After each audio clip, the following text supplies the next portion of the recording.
Salam, axşamınız xeyir olsun. Gündən mühüm xəbər toplusu ilə qarşınızdayıq. Diqqətiniz bizdə olsun. Əvvəlcə əsas xəbər başlıqlarına qısaca nəzər salaq.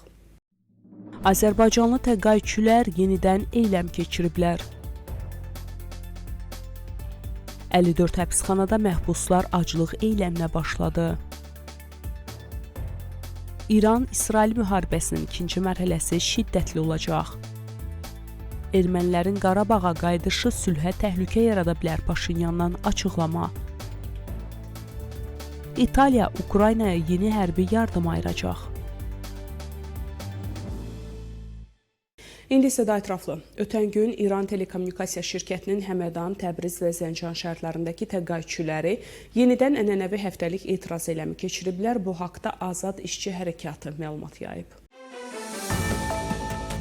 Təqaüdçülər pensiyaların artırılmamasına, vaxtında ödənilməməsinə və qanunla nəzərdə tutulmuş başqa haqların pozulmasına etirazlarını bildiriblər. Tələblərini əks etdirən plakatlar qaldıran təqaüdçülər Rabitə Nazirliyinin Rabitə şirkətlərindəki səhmdarları dəstəklədiyini, işçi və təqaüdlərin hüquqlarının pozulmasına göz yumduğunu bildiriblər. Qeyd edək ki, təqaüdçülərin etiraz eyləmi tələbləri təmin olunmadığına görə 3 ildən çoxdur hər həftə keçirilir.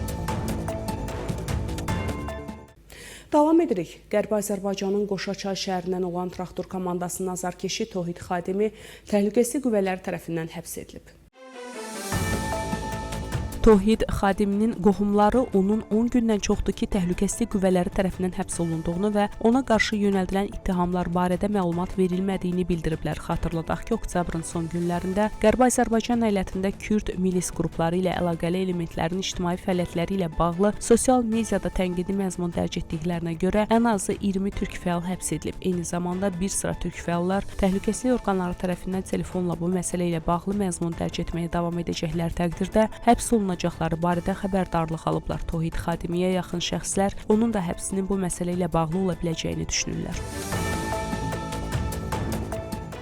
Azərbaycanlı fəal Hüseyn Əmani Nadarlı 3 noyabr tarixində şəxsi nömrəsindən telefon zəngi və rəsmi SMS aldıqdan sonra Şəbistər şəhər polis idarəsinə çağırılıb. Xəbər hazırlanan vaxta qədər bu çağırışın dəqiq səbəbi və təfərrüatları müəyyən edilməyib. Qeyd etmək lazımdır ki, Hüseyn Əmani əvvəllər də təhlükəsizlik orqanları tərəfindən zənglərə və çağırışlara məruz qalıb. Evin həbsxanasında saxlanan Tahir Nəqəvinin durumu ağır olaraq qalır. Tahir Nəqəviyə yaxın olan qaynaqların məlumatına görə o, sağlamlığına qarşı olan laqeyd münasibətə görə başlanğıcda yaş aclıq edirdi, ancaq durumu ağırlaşdığına görə tibbi məntəqəyə köçürüldükdən sonra aclıq eyləmini quru aclığa keçirdi. Əlavə olaraq məlumata görə 3 azərbaycanlı fəal Mürtəzə Pərvin, Mahmud Ocaqlı, Ayaz Seyfxax həbsxana müdirinin Tahir Nəqəvinin durumu ilə bağlı tədbir görüləcəyinə dair söz verməsindən sonra xoşməram nümayiş etdirərək aclıq eyləmlərini dayandıraraq yerlərinə qayıdıblar. Lakin Vədud Əsədi və Tahir Nəqəvi hələ də eyləmlərini davam etdirirlər. Bu məhbuslar ədalətsiz məhkəmə prosesinə, məhkəmə orqanlarının siyasi məhbusların vəziyyətinə laqeydliyinə və İran İslam Respublikası Kəşfiyyat İdarəsinin müdaxiləsinə qarşı məhkəmə sisteminin müstəqil olmamasına etiraz olaraq 6 gündür ki, aclıq eyləmi keçirirlər. Bugün noyabrın 4-ü səhər saatlarından başlayaraq İranın 54 həbsxanasında saxlanan minlərlə məhbus edam hökmlərinin dayandırılması tələbi ilə yenidən aclıq eyləminə əl atıblar. Bununla bağlı İnsan Haqları Təşkilatları məlumat yayıb. Bildirilib ki, onlar beynəlxalq ictimaiyyətin və insan haqları müdafiə qurumlarının diqqətini ölkədə artan edam cəzalarına cəlb etmək üçün buna əl atıblar. Aclıq eyləmi 94-cü dəfədir ki, hər həftənin ikinci günündən başlayaraq 24 saat müddətinə keçirilir. Qeyd edək ki, cari ilin əvvəlindən bugünə kimi İran həbsxanalarında 1300-ə yaxın məhbus edam edilib, onlardan 38-i qadındır. Davam edirik. İran parlamentinin bugün keçirilən iclasında millət vəkilləri iclas zalında eyləm keçirərək Amerikaya ölüm, İsrailə ölüm şüarları səsləndiriblər. Bu haqda yerli media məlumat yayıb. Millət vəkillərinin bu eyləmi İran rəhbəri Əli Xamneyinin Amerika ilə danışıqlar barədə çıxışından bir gün sonra baş verib. Dünən Amerika səfirliyinin əməkdaşlarının 1979-cu il noyabrın 3-də girov götürülməsinin il dönümündə çıxış edən Əli Xamney yenidən Amerikanı günahlandırıb və bu ölkəyə qarşı şüarları alqışlayıb. Qeyd edək ki, Məsud Pezeşkiyan prezident olandan sonra Amerikaya qarşı şüarların verilməsi azalmış, ictimai yerlərdə Amerikaya ölüm şüarları silinmişdi. İran İslam Respublikası ilə İsrail arasında müharibənin ikinci mərhələsinin başlanması ehtimalı yüksəkdir və bu birinci müharibədən daha şiddətli olacaq. Bu Amerikanın G-Street təşkilatının hesabatında yazılıb. İsraili himayə edən liberal G-Street təşkilatı hər iki tərəfin yeni müharibəyə daha ciddi hazırlaşdıqlarını qeyd edib. Hesabatda atəşkəslə bağlı razılaşmanın olmadığı diqqətə çatdırılır və buna görə də müharibənin hər an başlaya biləcəyi bildirilir. Razılaşma və ya atəşkəs barədə rəsmi yazılı sənəd yoxdur və sakitliyin davam etməsi əsasən Amerika prezidenti Donald Trumpın İsrailin baş naziri Benyamin Netanyahunu hərbi əməliyyatlardan çəkindirə bilməyəcəyindən asılıdır. Bu çəkindirmə isə qısa müddətli ola bilər. G-Street təşkilatı İsrail rəsmilərinin 12 günlük müharibəni İranla birinci müharibə adlandırdıqlarını qeyd edərək ikinci müharibənin də olacağına ilham vurduqlarına diqqət çəkir. İsrail rəsmiləri növbəti hücumların daha güclü şəkildə İranın raket proqramına və hökumət strukturuna yönələcəyinə inanırlar. Digər tərəfdən İranın yenidən sürprizlə qarşılaşması ehtimalı azdır. Qeyd edək ki, İranın Xarici İşlər naziri Abbas Araqçı ötən gün Əl Cəzirə telekanalına verdiyi müsahibədə İsrailin ordu və sepah komandirlərini evlərində öldürməsini gözlənilməz adlandırıb. O indi Tehranın müharibə ehtimalına qarşı yaxşı hazırlaşdığını və sürprizlə qarşılaşmayacağını bildirib. Buraxılışımız davam edir. Azərbaycan-İran sərhədində gələn aylarda yeni keçid məntəqəsi açılacaq. Bunu Naxçıvanda səfərdə olan İranın Azərbaycandakı səfiri Müctəbə Dəmirçioğlu deyib.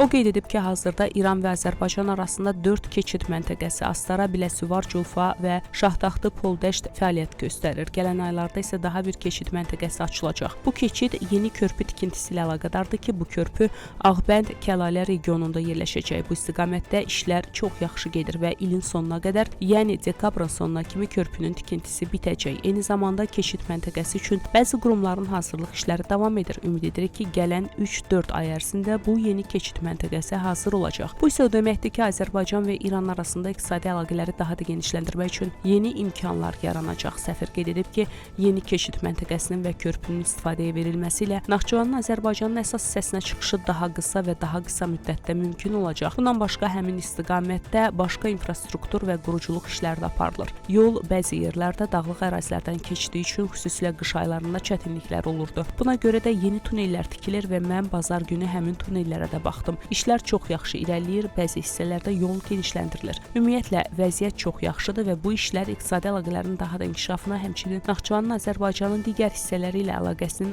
asanlaşmasına yol açacaq. Ermənilərin Qarabağa qayıtması sülh prosesinə təhlükə yarada bilər. Bu barədə Ermənistanın baş naziri Nikol Paşinyan Orbeli forumunda çıxışında deyib. Ermənistan və Azərbaycan arasında psixoloji münaqişə davam edir, lakin siyasi cəhətdən artıq bitib. Fakt budur ki, sülh hər iki ölkə üçün tanış olmayan bir anlayışdır. Sosial və psixoloji qavrayışları tək bir qərarla dəyişmək mümkün deyil, Paşinyan əlavə edib.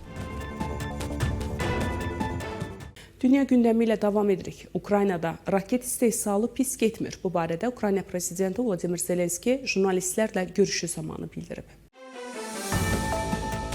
Biz Flamingo tipli yeni raketlər təqdim edirik. Sayını deməyəcəm, lakin ilin sonuna dək bu istiqamətdə kütləvi istehsalın başlanmasını gözləyirik. Bizim Neptun raketlərimiz də var. Onlar artıq kütləvi istehsaldadır. Adi variantı da, uzaq mənzilli versiyası da var və hər ikisi özünü yaxşı göstərir, Zelenski deyib. Onun sözlərinə görə son 1-2 ayın nəticələri göstərir ki, Ukraynanın raket zərbələri Rusiyanın enerji sektoruna ciddi zərbə vurub. Bu sektor isə müharibəni maliyyələşdirən əsas gəlir mənbəyidir. Dövlət başçısı vurğulayıb.